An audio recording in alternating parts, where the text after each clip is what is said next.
नमस्कार प्यारे विद्यार्थियों, मानसा गुरुकुल की यूट्यूब चैनल पे आपका पुनः स्वागत है। जैसे कि शीर्षक आप देख ही सकते हैं, वर्ल्ड इकोनॉमिक पोस्ट 1990। पिछले वीडियो में we have discussed at length about the impacts of collapse of communism. जो कम्युनिज्म का अवसान हुआ था, साम्यवाद का, इसके क्या प्रभाव, क्या परिणाम निकले। इसके साथ ही साथ हमने देखा था कि किस प्रकार जो न्यू लिबरलाइजेशन की जो बातें, जो फिलोसॉफी जो प्रबल हुई, डोमिनेंट हुई, उसका व्यापक परिणाम, उसके कुछ दुष्परिणाम, उनके बारे में भी हमने चर्चा की थी। दुष्परिणाम में हमने देखा था, व्यापक परिणाम के बारे में मैं क्या कह सकता हूँ, नाफ्टा जो हुआ, WTO हुआ, और उसके बाद आपका EU का कंसोलिडेशन जो हुआ। दुष्परिणाम के बारे में हमने देखा था, एशियन फाइनेंशियल क्राइसिस क्या थी, .com बबल क्या था, मैक्सिको में क्या प्रॉब्लम्स आई थी। अब इसमें हम इस वीडियो में बेसिकली 2008 के फाइनेंशियल क्राइसिस के बारे में चर्चा करेंगे। लेकिन इसका एक देखिए, जैसे कि मैं दुष्परिणाम की बात करता हूँ तो कुछ अच्छे परिणामों की भी मैं बात करता हूँ, क्योंकि मेरा व्यक्तिगत तौर से भी यही मानना है। और एक क्षमा कीजिएगा, पंखा चालू था, उसको बंद कर दिया है मैंने, तो अगर वॉइस में कुछ पहले कुछ खड़खड़ाहट की आवाज आती होगी तो अब नहीं आएगी। तो हाँ, अगर किसी दुष्परिणाम की मैं चर्चा कर रहा हूँ, जीवन के किसी भी क्षेत्र में, किसी भी घटना में, किसी भी क्रियाकलाप में, किसी भी व्यवहार में यदि कुछ दुष्परिणाम होते हैं तो हो सकता है कुछ अच्छे परिणाम भी हो। और एक सुशिक्षित युवा से इस बात की अपेक्षा की जाती है कि वह सम्यक अवलोकन कर सके, ठीक है, 360 डिग्री एनालिसिस। तो अगर न्यू लिबरलिज्म या लिबरलिज्म के कारण कुछ दुष्परिणाम आपको देखने मिले तो उसके आपको जो अच्छे परिणाम है वह भी आपको जानने आवश्यक है। तो एक जो अच्छा परिणाम आप कह सकते हैं वो था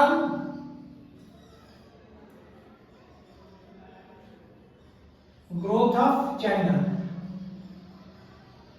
अब ये देखिए, ये एक अच्छा परिणाम था, लेकिन इसके अपने दुष्परिणाम हैं। इसके एक ब्यूरोक्रेट से तो यही अपेक्षा की जाती है ना कि अच्छे परिणामों में भी क्या उसके आलोचनात्मक क्या व्याख्या कर सकता है वह भी सोचे। चाइना का देखिए, अभी ग्रोथ के कारण इंडिया में जो समस्याएं आ रही है, उसके पड़ोसी देशों में जो समस्याएं आ रही है, क्लाइमेट चेंज, बहुत सारी बातें। किंतु कहने का क्या अर्थ है कि देखिए, ये अच्छा परिणाम था जो न्यू लिबरलिज्म इकोनॉमी में जो लिबरलिज्म बढ़ा, उसका एक अच्छा परिणाम था। ये जो ट्रेड रेगुलेशंस जो थे उनको रिलैक्स किया गया, फाइनेंशियल कंट्रोल को रिलैक्स किया गया। तो चाइना जो था 1978 में, पिछले वीडियो में हमने चर्चा की कि उसने अपनी इकोनॉमी को ओपन किया, डीलिबरलाइजेशन उसने शुरू किया। इसमें यूएस ने भी उसे असिस्ट किया। चाइना में देखिए कैसा था कि पॉपुलेशन बहुत अधिक थी, वहां पे वेज रेट, जो मजदूरी की दर थी, वो बहुत कम थी कंपेयर टू यूएस। यहाँ पे डेमोक्रेसी भी नहीं थी, तो बिजनेस करना आसान था। ये कहने वाली बातें होती है कि जो बिजनेस होता है वो they like democracy, they like their profits, क्योंकि हमने देखा ही है कि capitalism is all about profits. तो इसीलिए they will make all the right noises, चिल्लाएंगे कि नहीं वहां पे मानवाधिकार का उल्लंघन हो रहा है, डेमोक्रेसी नहीं है, लेकिन they will do the business if it is bringing them profit. चाहे चाइना हो, चाहे मिडिल ईस्ट हो, चाहे कोई भी देश हो। ये एक्सेप्शंस भी हो सकते हैं, ऐसा नहीं है कि एक्सेप्शंस बिल्कुल नहीं हो सकते, हो सकते हैं, बट मोटा मोटी यदि आप देखेंगे तो वो बिजनेस करते हैं जहां पे उन्हें फायदा हो।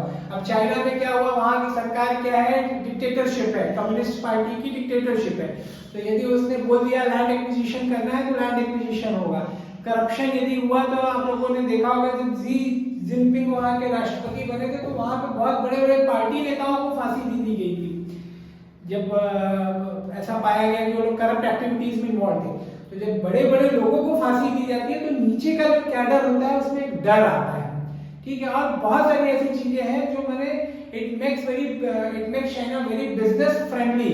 जैक मा देख लीजिए, जैक मा एक बार बहुत ऊपर गए, फिर अब वहां पे देखिए उनको रेगुलेशन से नीचे ला दिया गया। And their government can do it because there is no opposition as such. ठीक है, सिविल सोसाइटी नहीं है, अपोजिशन नहीं है, प्लस फ्रीडम नहीं है वहाँ पे तो सोशल मीडिया भी नहीं चलता है, बाहर का सोशल मीडिया भी वहाँ पे नहीं चलता है। तो वहाँ पे मैंने क्या बताया, जनसंख्या बहुत अधिक थी तो वेज रेट्स बहुत कम थे, डेमोक्रेसी थी नहीं, तो वहाँ की गवर्नमेंट क्या चाहती थी, भाई बिजनेस बढ़े तो उन्होंने क्या किया, रेगुलेशन एकदम कम कर दिए। बड़ी बड़ी इंडस्ट्री आप लगा सकते हैं, बड़े बड़े क्षेत्र में आप इंडस्ट्री लगा सकते हैं, आप कितना पे करेंगे आपके ऊपर है, कोई ऐसा मिनिमम वेज नहीं रहेगा, फायर करना है तो आप फायर कर सकते हैं, वेलफेयर मेजर्स आपको कम रखना है तो आप कम रख सकते हैं। एक बहुत अच्छा मैं उत्तर पढ़ रहा था कोरा पे, उसमें यही सब पे चर्चा हो रही थी, तो एक कैपिटलिज्म के ऊपर प्रश्न पूछा गया था वहां पे, तो एक चाइनीज था, एक ने कहा कि भाई कैपिटलिज्म बुरा है, ठीक है, क्योंकि इससे बहुत सारी समस्याएं होती है, इनइक्वालिटी बढ़ती है, असमानता बढ़ती है, असंतोष फैलता है, क्लाइमेट चेंज, दुनिया भर की बातें की। तो चाइनीज का क्या कमेंट था कि भाई मेरी एक चाची थी, तो 19 जब मैंने कैपिटलिज्म चाइना में आया उसके पहले वह देह व्यापार करती थी, लेकिन कैपिटलिज्म आने के बाद ठीक है, जो उनका फैक्ट्री ओनर है उनसे 10 घंटे 12 घंटे 14 घंटे काम करवाता हो, लेकिन जो पे था वो अच्छा था, उन्होंने उनका जीवन स्तर ऊंचा हुआ, उनके बेटे बेटियां पढ़े, बाद में लोग यूएस गए। तो कहने का क्या अर्थ है कि आप जो ये बड़ी बड़ी बातें कर रहे हैं ना, ये ठीक है क्योंकि आप अपने स्टैंडर्ड से चीजों का एवेल्युएट कर रहे हैं, लेकिन जब आप हमारे स्टैंडर्ड से आगे चीजों को एवेल्युएट करेंगे तो रियलिटी कुछ अलग दिखाई पड़ेगी। तो कहने का यही अर्थ है कि चाइना में यह सोचा गया कि भाई हमको बिजनेस एक्टिविटीज को बढ़ाना है, तो उन्होंने रेगुलेशंस कम किए, वेज रेट्स कम थी, तो और साथ ही साथ देखिए कई, मैं बार बार कहता हूँ कि किसी भी घटना के पीछे कई कारण होते हैं, तो वेज रेट, कम्युनिज्म, ये सब, कम्युनिज्म तो नहीं रह गया था, डिक्टेटरशिप आप कह लीजिए, साथ ही में यूएसएसआर को कंट्रोल करना था, यूएसएसआर को कंट्रोल करना था, ये जियोपॉलिटिकल फैक्टर था बिहाइंड जो यूएस एंड चाइना का एक बहुत अच्छा संबंध हुआ था 1971 के बाद, जो कि अपने पीक पे गया क्लिंटन के समय, बिल क्लिंटन के राष्ट्रपति काल में। तो इसके पीछे बहुत बड़ा कारण ये भी था कि उनको यूएसएसआर को कंटेन करना था, वो नहीं चाहता था कि दो कम्युनिस्ट, दोनों भाई, जब चाइना भी तो कम्युनिस्ट ही राष्ट्र है, दो कम्युनिस्ट राष्ट्र एक हो, तो वो चाहता था कि कुछ डिवीजन है। तो ये सब बातें जियोपॉलिटिकल फैक्टर्स है, उसमें हम कभी और चर्चा करेंगे। तो ग्रोथ ऑफ चाइना हुआ, ग्रोथ ऑफ चाइना से क्या हुआ भाई, चाइना में आज भी दुनिया की 1/5 जनसंख्या रहती है, तो अभूतपूर्व वृद्धि देखने के लिए मिली वहां पे, और जो गरीबी थी उसमें जो कमी आई वह भी अभूतपूर्व थी, अभूतपूर्व। जहां पे भुखमरी थी आप वहां पे देखेंगे जो ग्रेट कल्चरल मूवमेंट था, ग्रेट लीप फॉरवर्ड था, कल्चरल रिवॉल्यूशन जो आया था, बहुत लोगों की भूख के कारण, अकाल के कारण मृत्यु हुई। वही चाइना देखिए क्या हो गया है, वर्ल्ड इकोनॉमी में उसका शेयर बढ़ा, अभी वो क्या बोलते हैं एक्सपोर्ट पावर हाउस है। अभी देखिए कोविड के बाद बहुत बार ऐसी चर्चाएं चल रही है, चाइना का जो इमरजेंसी हो रहा है, तो जब कोई ऊपर जाता है तो खींचने के लिए भी पीछे बहुत लोग आते हैं, यूएस पर भी चैलेंज कर रहा है, किंतु चाइना की जो ग्रोथ हुई उसके कारण कुछ और भी अच्छे पॉजिटिव जियोपॉलिटिकल इम्पैक्ट भी हुए। क्या जियोपॉलिटिकल इम्पैक्ट अच्छे हुए, उसका क्या आप कह सकते हैं, चाइना जो है इसके पास रिसोर्सेस कम है, नेचुरल रिसोर्सेस कम है इसके पास। तो जब भाई कोई देश बहुत तेजी से आगे बढ़ता है, प्रॉस्पेरिटी आती है, लोगों का खान पान का ढंग बदलता है, मांग बदल जाती है, गुड्स का, सर्विसेज की डिमांड अलग हो जाती है। एक मिनट, गुड्स एंड सर्विसेज की डिमांड अलग हो जाती है, फ्यूल बहुत उन्हें चाहिए रहता है कंजम्पशन के लिए, और चाइना रिसोर्स पुअर नेशन है, तो उसके कारण उसने एक्सपोर्ट करना शुरू किया बड़े बड़े मार्केट में, यूएस में, यूरोपियन यूनियन में, ऐसी जगहों में, लेकिन साथ ही में उसने इंपोर्ट करना भी शुरू किया अफ्रीकन देशों से, लैटिन अमेरिकन देशों से। तो इन देशों में भी लोगों का जीवन स्तर अच्छा हुआ चाइना के इमरजेंस के कारण। साथ ही में अभी आप देखिए जब चाइना कैसे है, सिविलाइजेशनल कंट्री है, सिविलाइजेशन रहा है, अनब्रोकन सिविलाइजेशन रहा है, तो ऐसे देश, चाहे इंडिया भी देख लीजिए, it is also civilization country. हमारा भी समय कभी ना कभी आएगा, भले हम लोग पिछले कुछ सदियों से हम लोग क्या दासत्व में रहे, आक्रांताओं ने हमें परेशान किया, लूटा खसोटा, किंतु हमारा समय भी आएगा, क्योंकि ये मेरा व्यक्तिगत मत है। सिविलाइजेशनल राष्ट्र की जब एनर्जी बाहर आती है तो वो civilisational country it becomes unstoppable. तो होगा, इंडिया के साथ भी होगा। तो चाइना जब ये इसकी ग्रोथ हुई तो भाई ये अब चाहता है कि हमारा ड्यू शेयर जो है वर्ल्ड में, वर्ल्ड के पॉलिटिकल स्ट्रक्चर में, डोमिनेंस हायरार्की में हमारा ड्यू शेयर हमें मिले। तो इसके लिए वो क्या कर रहा है, बहुत सारे राष्ट्रों को अपना मित्र राष्ट्र बनाने का प्रयास करता है। उसमें आप देख लीजिए बेल्ट एंड रोड इनिशिएटिव हो गया, AIIB हो गया, आपका एशियन इंफ्रास्ट्रक्चर इन्वेस्टमेंट बैंक हो गया। तो लंबे समय के लिए लोन दे रहा है छोटी छोटी कंट्रीज को, अफ्रीकन कंट्रीज को, कम इंटरेस्ट रेट पे दे रहा है, टेक्निकल असिस्टेंस दे रहा है। तो China is doing all these things and hence बहुत सारे देशों के लिए यह China is like a brother, it's like a big brother, is a benevolent force। ठीक है, हमारे जो पड़ोसी है पाकिस्तान, वो तो कहते ही है ना कि हमारी जो मित्रता है चाइना के साथ वो हिंद महासागर से गहरी और माउंट एवरेस्ट हिमालय से ऊंची है। तो ये पॉजिटिव फैक्टर था न्यूलिबरलिज्म का। अच्छा, आप आते हैं 2008 के फाइनेंशियल क्राइसिस पे। अगेन जैसे मैंने कहा ना, पिछले वीडियो में हम लोगों ने चर्चा की थी इररेशनल एक्सुबरेंस पे। डॉट कॉम बबल 2000 में जो आया था उसमें irrational exuberance was clearly visible and we may think that no we will learn, we will take our proper lessons from the whatever debacle has happened, but ऐसा हो नहीं पाता है। 2008 में फिर फाइनेंशियल क्राइसिस आया, फिर वही इररेशनल एक्सुबरेंस दृष्टिगोचर हुआ। अब इस समय क्या हुआ कि भाई ऐसे लोगों को कैपिटलिज्म, मैंने पहले भी, यदि आपने वीडियोस पहले अच्छे से देखे होंगे तो मैं बार बार कहता हूं कि इकोनॉमिक एक्टिविटी, इकोनॉमिक ग्रोथ कैसे होगी जब प्रोडक्ट्स बिकेंगे, जो भी मैं प्रोडक्शन कर रहा हूं उसका वो बिके। तो 1990-2000 से यूएस की जो इकोनॉमी है ना, वो मैन्युफैक्चरिंग, तो देखिए मैन्युफैक्चरिंग बेस चला गया चाइना में। यूएस की इकोनॉमी का फाइनेंशियलाइजेशन हुआ। फाइनेंशियलाइजेशन माने फाइनेंस एक्टिविटी अब डोमिनेंट हो गई, बैंकिंग हो गया, शेयर मार्केट हो गया, इंश्योरेंस हो गया, म्यूचुअल फंड्स हो गए, पेंशन फंड्स हो गए, तमाम तरह के कॉम्प्लेक्स प्रोडक्ट्स आना शुरू हो गए।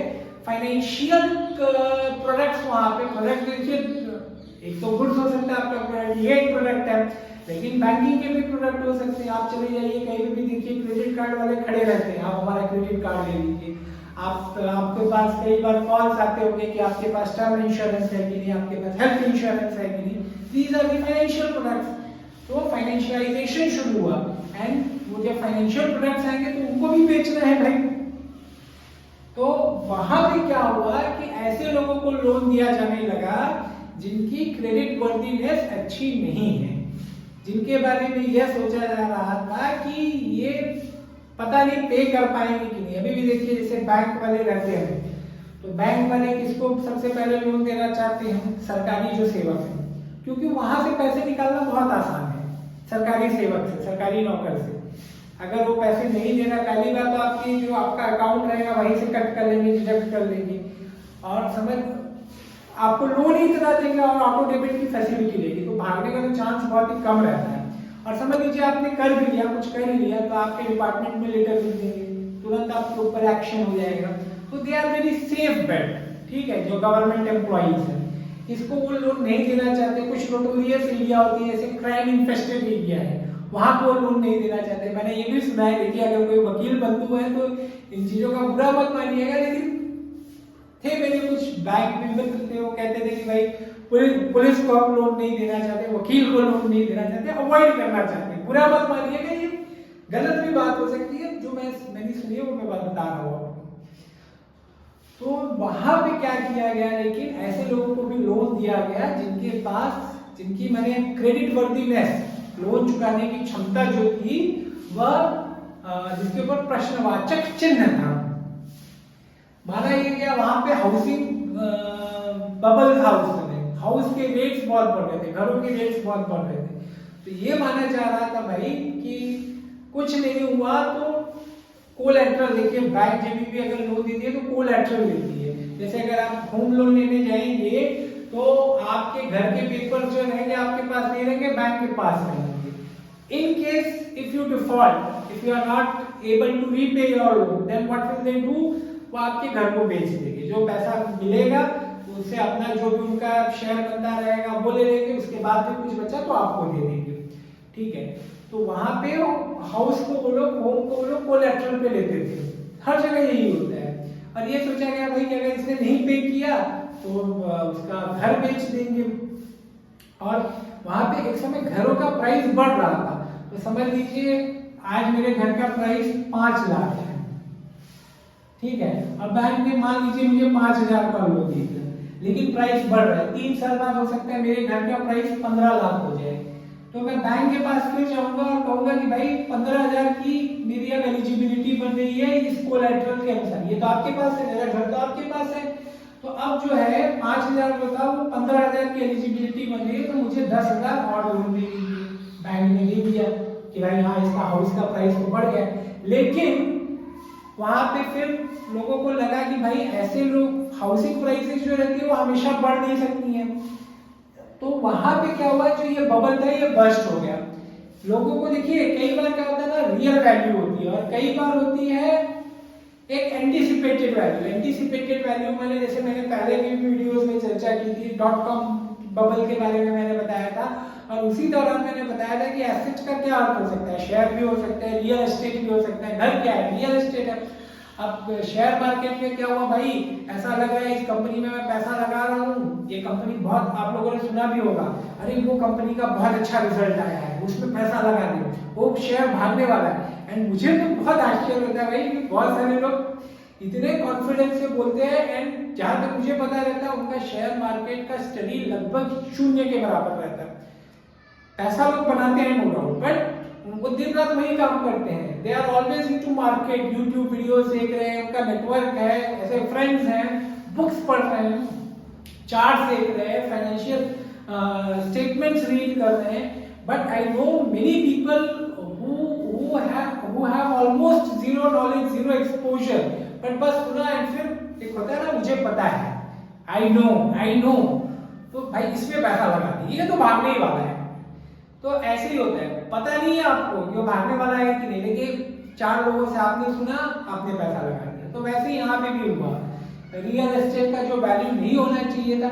आप समझ लीजिए अगर जैसे बीच में चर्चा भी होती रहती है गाँव में किसी में जमीन ली, अब जैसे अगर आप मुंबई दिल्ली में हैं तो वहां पे आप एक एकड़ तो बहुत बड़ा है, यहाँ पे 1 एकड़ का 10वां हिस्सा भी अगर आपको 5 करोड़ में किसी प्राइम लैंड पे मिल रहा है तो आप कह सकते हैं कि भाई वहां पे इकोनॉमिक एक्टिविटीज इतनी हो गई। लेकिन मैं आजकल सुनता हूँ गांवों में भी, जो यूपी में रिमोट एरिया है, वहां पे 1 बीघा खेत 25 लाख में बिक रहा है। एंड मुझे वही लगता है भाई कि किस आधार पे, प्रतिष्ठा के लिए यदि आप ले रहे हैं तो समझ में आता है, किंतु यदि आप इसके लिए ले रहे हैं कि इनकम जनरेशन होगा तो मुझे तो ऐसा कोई स्कोप नहीं दिखाई पड़ता, लेकिन लोग ले रहे हैं। तो वैसे ही यहाँ पे था कि भाई घरों के प्राइस बढ़ रहे थे, लोग ले रहे थे, फिर प्राइस बढ़ रहे थे, बट एक टाइम ऐसा आया कि लोगों को पता चल जाता है कि नहीं भैया ये इसके पीछे कोई दम है नहीं, ठीक है, तो प्राइसेस नीचे आना शुरू हुए। तो बैंक का तो पैसा अटक गया ना, बैंक ने किसको पैसा दिया 10,000, और एक ऐसे व्यक्ति को जिसकी क्रेडिट वर्दीनेस है ही नहीं, पहले से आपको पता है इसका क्रेडिट वर्दीनेस नहीं है, फिर भी आपने दे दिया। अब उसका घर का प्राइस भी कम हो गया है। अब अगर आप बेचेंगे तो ये जो 5 लाख का घर था जो 15 लाख तक आ गया था, हो सकता है अब इसका रियल वैल्यू जो 3 लाख था वो मार्केट को पता चल गया हो, रियल वैल्यू 3 लाख पता चल चुकी हो। अब 3 लाख से ज्यादा आप बेचने जाएंगे एज अ बैंक, आप बोलेंगे चलो भाई मैं बेच देता हूँ, ठीक है, ये तो पैसा देने से रहा, तो आपको कितना मिलेगा 3 लाख। तो जो आपने पैसा दिया है 2 लाख का, जो आपने लोन उसको कितने का दिया है 5 लाख का दिया है, तो 2 लाख आपको कहाँ से मिलेंगे। तो ऐसे कर करके वहां पे बैंक जो है वो डूबना शुरू हो गए, क्योंकि उनके पास बहुत ऐसे लोन्स थे विच वर नॉट गेटिंग रीपेड। फिर वहां पे और भी बहुत सारी चीजें हुई, बहुत ही फाइनेंशियली कॉम्प्लेक्स प्रोडक्ट्स लाए गए।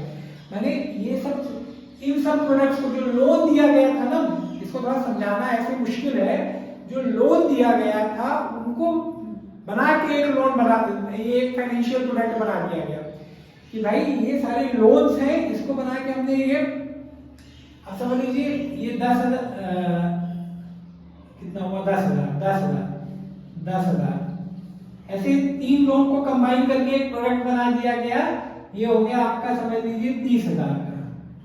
इसमें आप पैसा डालिए, कौन, इंडिविजुअल इन्वेस्टर हो गया, और हम आपको इंटरेस्ट देंगे। कौन, ये जो ये लोन मिला हुआ है, इस लोन से इंटरेस्ट आएगा। बैंक ने क्या सोचा कि इस लोन से इंटरेस्ट आएगा और इससे जो फायदा होगा, ये जो जिसने ये प्रोडक्ट लिया उसको हम देंगे। समझ लीजिए इससे आपको ये 30,000 पे हमको मिल रहा है, मान लीजिए $2,000 मिल रहे हैं, इसको हम दे रहे हैं 1,000 या $1,500, फिर भी हमारा फायदा है। इसको भी लग रहा है भाई चलो $1,500 मुझे मिल रहा है। बट ये लोगों को समझ में भी नहीं आया, लोगों को ये समझ में नहीं आया भाई ये तो लोन प्रोडक्ट है, loan products are always risky, पैसा रीपे होगा या नहीं होगा, उसकी क्या गारंटी है। लेकिन लोगों को समझ में भी नहीं आया, जैसे मेरे जैसे लोग हैं, हम जैसे मैंने बताया ना, हमारा फाइनेंशियल नॉलेज बहुत अच्छा नहीं होता है generally, we are not experts, but हम जैसे लोगों को ये बेचा गया। क्रेडिट रेटिंग एजेंसीज जो होती हैं, देखिए अगर आप लोगों ने सुना होगा फाइनेंशियल क्राइसिस के बारे में, तो उस पर भी बहुत सवालिया निशान उस समय उठे, क्योंकि उन्होंने ऐसे प्रोडक्ट्स को भी A+ की रेटिंग दी, B+ की रेटिंग दी, ऐसी रेटिंग जिसमें मैंने, अब हम जैसे लोग क्या होता है भाई, हम जैसे लोग तो इसी पे विश्वास करते हैं ना भाई, क्रेडिट रेटिंग एजेंसी है, इससे अगर दिया है A+ तो सोच समझ के पूरा प्रॉपर एवेल्युएशन करके दिया होगा, राइट। लेकिन उन्होंने पता नहीं कैसे दे दिया, पैसे भी देते हैं लोग, ठीक है, आप पैसे लीजिए, अच्छी रेटिंग, आपका विश्वास है मार्केट में लोगों पे, आप मुझे A+ की रेटिंग दीजिए, इतने पैसे दे दीजिए, ये भी हो सकता है। तो लोगों ने इसमें पैसा डाला, अब जब ये डूबा, क्योंकि ये डूब रहा है, ये लोग भी डूबे, सब लोग डूबे, तो उसके कारण एक बहुत बड़ा फाइनेंशियल क्राइसिस आया, जिसका इम्पैक्ट आपने इंडिया में भी देखा है, चाइना में भी देखा, सभी जगह देखा। अच्छा, उससे निपटने के लिए फिर कुछ इकोनॉमिक, हम लोगों ने इकोनॉमिस्ट पे चर्चा की थी।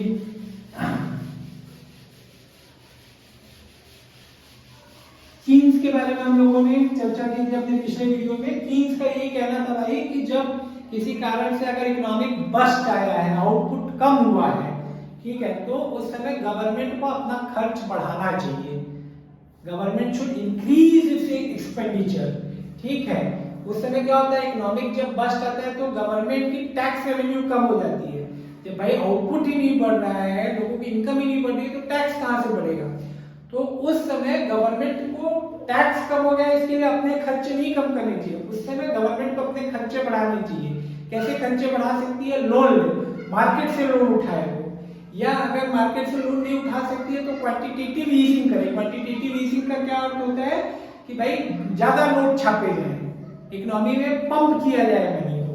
पहले तो आप इंटरेस्ट, आप पहले लोन लीजिए, अगर लोन नहीं ले पा रहे तो क्वांटिटेटिव ईजिंग कीजिए। तो उस समय बहुत सारे देशों ने किया, चाइना ने किया, भारत ने भी किया, उसके भी दुष्परिणाम आपको देखने मिले बाद में, जो उस पर हम चर्चा करेंगे ही।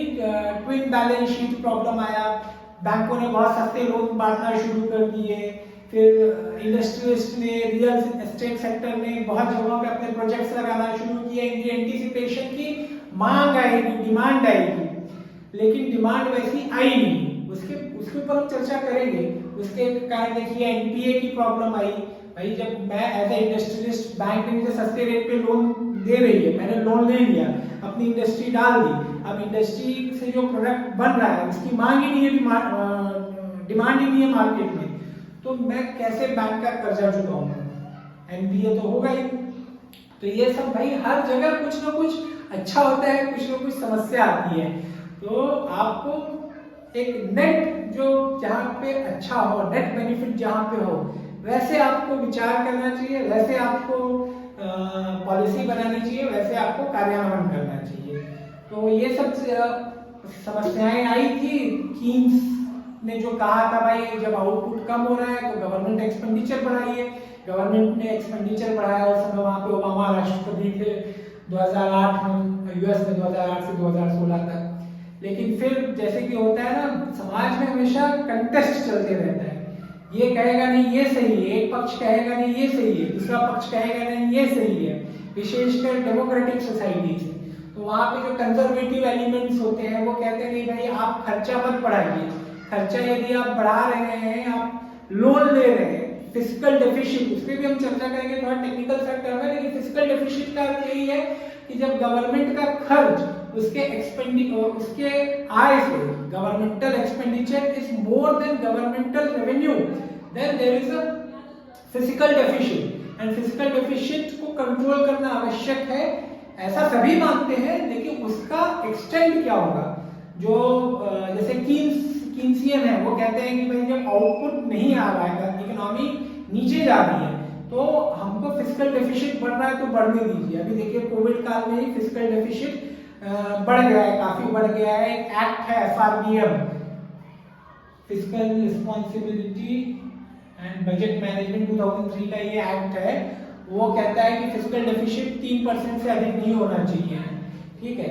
लेकिन बढ़ रहा है फिजिकल डेफिशिट क्योंकि इस समय इकोनॉमी में प्रॉब्लम्स हैं बिकॉज ऑफ जो कोविड के कारण सप्लाई चेन डिसरप्ट हो गया है, लॉकडाउन लगे, दुनिया भर की बातें। तो कीन्स कहते हैं फिजिकल डेफिशिट ऐसे समय बढ़ना चाहिए, लेकिन कंजर्वेटिव एलिमेंट्स जो है वो कहते हैं भाई फिजिकल डेफिशिट थोड़ा बढ़े ठीक है, लेकिन ऐसा ना हो कि बहुत ज्यादा बढ़ जाए। वो ऐसा क्यों कहते हैं भाई, क्योंकि जब आप लोन ले रहे हैं, मार्केट से लोन ले रहे हैं, तो क्या होगा, आपको लोन चुकाने के लिए इंटरेस्ट रहता है भाई लोन पे, तो आप लोन चुकाएंगे तो जो आपकी आगे की पीढ़ी आने वाली है, भविष्य की पीढ़ी, उसके ऊपर आप मैंने बर्डन डाल रहे हैं, बोझ डाल रहे हैं। गवर्नमेंट ने आज लोन लिया, 10 साल बाद चुका है, बहुत ज्यादा लोन लिया है, तो जब उसका बहुत सारा पैसा जो है गवर्नमेंट का लोन चुकाने में ही चला जाएगा, तो वेलफेयर कैसे करेगी, इंफ्रास्ट्रक्चर कैसे क्रिएट करेगी। या चलिए लोन नहीं लिया, क्वांटिटेटिव ईजिंग कर दी, मार्केट में बहुत पैसा पंप कर दिया, तो क्या आएगा, इन्फ्लेशन आएगा। इन्फ्लेशन आएगा, इन्फ्लेशन सबसे ज्यादा इम्पैक्ट करता है गरीब को, अमीर को भी करता है, लेकिन गरीब तो भाई पहले से गरीब है, उसको आप और मार दो। तो ये कंटेस्ट हमेशा चलते रहते हैं। तो वहां पे बहुत सारे जो अपोजिट कैंप है वो कहता है भाई ऑस्टेरिटी बजट आना चाहिए। ऑस्टेरिटी, आप भाई रेवेन्यू अगर गवर्नमेंट का कम हुआ है तो एक्सपेंडिचर भी कम कीजिए, सोशल वेलफेयर पे आप कम खर्च कीजिए, पेंशन आप लोगों का कम कीजिए। अभी भी देखिए गवर्नमेंट एम्प्लॉइज यहाँ पे बहुत बोलते रहते हैं, 2004 के पहले डिफाइंड बेनिफिट्स थे, अब कंट्रीब्यूटरी बेनिफिट्स हैं पेंशन में, तो उस पर देखिए बहुत चर्चा चलती रहती है। अभी देखिए जो अभी बीच में कल ही आई थिंक मोन्टेक सिंह अहलूवालिया ने स्टेटमेंट दिया, प्लानिंग कमीशन के डिप्टी चेयरमैन थे ये मनमोहन सिंह के काल में, प्रधानमंत्रित्व काल में, कि भाई जो पेंशन ओल्ड पेंशन स्कीम है ये तो बहुत बड़ी रेवड़ी है। आप लोग सुनते ही होंगे मोदी और केजरीवाल के बीच में चलता रहता है, रेवड़ी कल्चर की चर्चाएं चलती रहती है। तो ओल्ड पेंशन स्कीम पे government employees as a interest group they want they want that old pension scheme should be brought back, but जो इकोनॉमिस्ट हैं, जो पॉलिसी मेकर हैं, उनको लगता है नहीं ये सस्टेनेबल नहीं है। तो वैसे ही वहां पे हुआ भाई ऑस्टेरिटी में जो बिलीव करते हैं वो कहते हैं कि भाई अगर रेवेन्यू कम है तो एक्सपेंडिचर भी कम कीजिए, सब्सिडीज कम कीजिए, पेंशन पे आप कम खर्च कीजिए, ऐसी तमाम तरह की जो गवर्नमेंट एक्सपेंडिचर है उन पे हमको कंट्रोल करना है। तो ये सब बातें हैं, लेकिन मोटा मोटी यही कहा जा सकता है कि अभी भी ऐसा एक बहुत बड़ा इकोनॉमिस्ट का तबका है जो चाहता है कि फाइनेंशियल जो प्रोडक्ट्स हैं उन पे रेगुलेशन की और आवश्यकता है। उन पे अभी भी मैंने रेगुलेशन इतना नहीं है। अभी भी जैसे देखिए ये फिर से थोड़ा इररिलेवेंट सा हो जाएगा, किंतु ये इररिलेवेंट इतना नहीं है क्योंकि मैं आप भी युवा वर्ग से हैं और मैं देखता हूँ युवा वर्ग भी जब शेयर मार्केट में पैसा डालते हैं तो सबसे पहले ट्रेड करता है ऑप्शंस पे। शायद आप लोगों में से भी बहुत लोगों ने किया। And option is zero sum game, ठीक है। जीरो सम माने एक को बहुत पैसा मिल जाएगा लेकिन 99 लोगों का पैसा डूब जाएगा। अब आपको क्यों लगता है when you don't have any knowledge, आपको क्यों लगता है कि आप वह एक व्यक्ति हो सकते हैं? जिसको बहुत नॉलेज है ठीक है, उसके साथ भी रिस्क है, उसके साथ कम रिस्क है। बट अगर मैं सोचूं कि भाई जैसे अभी पाकिस्तान का गेम था, विराट कोहली ने बहुत ही शानदार छक्का लगाया था, जो मैंने लोगों को अभी भी विश्वास नहीं हो रहा है कि ऐसे कैसे उसने शॉट मार दिया। उसकी सालों की प्रैक्टिस है, ठीक है, इतने टेंस मोमेंट पे ऐसे फास्ट बॉलर के सामने इस लेंथ की गेंद पे उसने छक्का मार दिया स्ट्रेट बॉलर के सर पे। मैं मार सकता हूँ, मैं कितना भी चाहूँ मैं मार सकता हूँ, हो सकता है तुक्के से लग भी जाए, लेकिन वैसा शॉट नहीं जाएगा।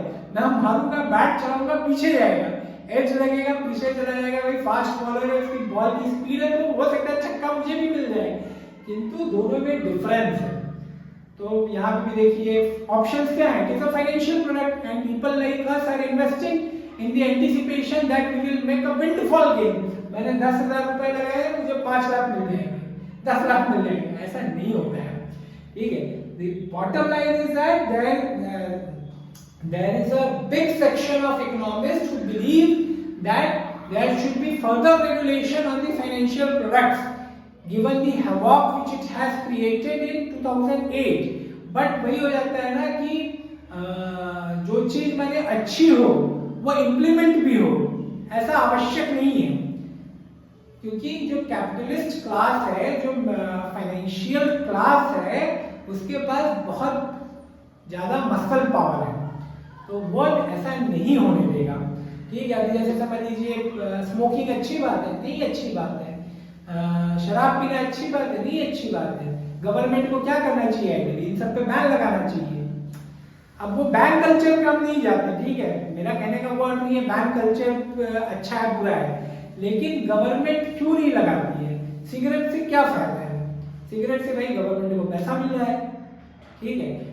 मेरा व्यक्तिगत तौर से मानना है भले गवर्नमेंट को पैसा मिल रहा है, लेकिन उसके कारण जो समस्या आ रही है सोसाइटी में, क्या समस्या आ रही है, लोगों को जो कैंसर हो रहा है, तमाम तरह के रोग हो रहे हैं, तो उसके कारण जो प्रोडक्टिविटी कम हो रही है, तो वह कहीं ना कहीं जो गवर्नमेंटल रेवेन्यू आ रहा है उसको कंपनसेट कर दे रहा है, या इनफैक्ट ज्यादा डैमेज कर रहा है। बट गवर्नमेंट को तुरंत पैसा मिल रहा है उससे। बीच में देखिए ऐसे ही ई सिगरेट आया हुआ था, तो उसमें भी बहुत बवाल मचा, तो देखिए गवर्नमेंट ने ई सिगरेट को बैन कर दिया। ऐसा माना जाता है भाई सिगरेट लॉबी ने गवर्नमेंट पे बहुत प्रेशर बनाया। तो आवश्यक नहीं है कि जो चीज अच्छी हो, तर्कसंगत हो, लॉन्ग टर्म में फायदेमंद हो, वो इम्प्लीमेंट भी हो जाए, वो इम्प्लीमेंट भी हो जाए। आप यदि ब्यूरोक्रेट बनते हैं, इसीलिए ब्यूरोक्रेट के बारे में कहा जाता है भाई वो इमोशनल अटैचमेंट नहीं रखता है चीजों से, अगर हुआ मन का तो भी अच्छा, नहीं हुआ तो भी अच्छा। इसी के साथ मैं अब इस वीडियो को समाप्त करता हूँ। लगभग हमने economic history right from 1600 century से 16th सेंचुरी से हमने पढ़ ली। मुझे यह आशा है कि जो भी हमने पढ़ाया है ये किसी क्वेश्चन में आप स्ट्रेट अवे यूज शायद ना कर पाए, लेकिन यदि वीडियोस को आप ध्यान से देखेंगे तो आप इन नंबर ऑफ क्वेश्चंस जो यहाँ पे नगेट्स दिए गए, जो यहाँ पे मीमांसा की गई, एनालिसिस किया गया, उसका यूज कर सकते हैं depending on the context of the question, nature of the question. चाहे वो ऑप्शनल को, जैसे ह्यूमैनिटीज के ऑप्शनल्स होते हैं, sociology, economics, history, political science, वहाँ पे भी आप यूज कर सकते हैं। ऐसे में भी आप यूज कर सकते हैं इसको, जनरल स्टडीज में तो कर ही सकते हैं। एंड साथ ही में मैं तो यही चाहूँगा भाई ये वीडियो ऐसे विद्यार्थी ज़्यादा देखें जो बिगिनर्स हैं, क्योंकि बिगिनर्स को ही ज़्यादातर मूर्ख बनाया जाता है, क्योंकि उन्हें पता नहीं होता है, तो वो अंधेरे में अधिक तीर चलाते हैं। मैं भी यदि किसी फील्ड में बिगिनर हूँ तो मेरे साथ भी यही होगा। तो हमारा तो भाई हमारी यही सोच है, यही आशा है कि बिगिनर इन वीडियो से लाभान्वित हों, उनके अंदर एक 360 डिग्री विचार करने की, व्याख्या करने की क्षमता विकसित हो, और आगे तो भाई जनता जनार्दन ही बताएगी कि हम कैसा कर रहे हैं। इसी के साथ मैं अब आपसे विदा लूंगा। धन्यवाद।